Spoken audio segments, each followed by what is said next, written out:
welcome to Geopolitical Horizon. Today we're going to look at Colombia and South America and look at the recent political situation that evolved with the protests in late April. On Monday this week, after almost 4 weeks of intense protests, they finally reached so-called pre-agreement between the National Strike Committee and the government. That is supposed to be a first step into what will lead to negotiations and further steps between the strikers, the protesters, and the government. It remains to be seen whether these negotiations will be successful and whether the trust will be established. Because what really has been a key factor here is the lack of trust between the protesters and the government.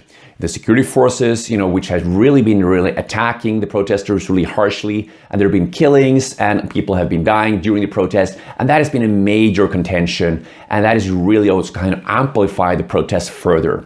Because what really emerged in the beginning as a kind of protest against the tax reform, which was then revoked by the government, they dropped it, and the finance minister left his position. But now it's more about extreme poverty. It's about social injustice. It's about the police killings, and it's the larger issues. Colombia is really going through a really challenging situation now. Also, the COVID pandemic is really peaking with very high numbers. So that is just amplifying the entire situation in Colombia right now.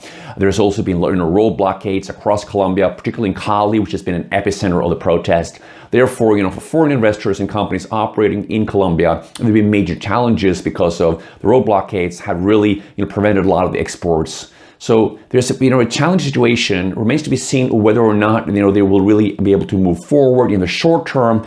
I think one should expect that more protests will be coming in the coming days and weeks, because basically the lack of trust and the intense situation that really now rages across Colombia.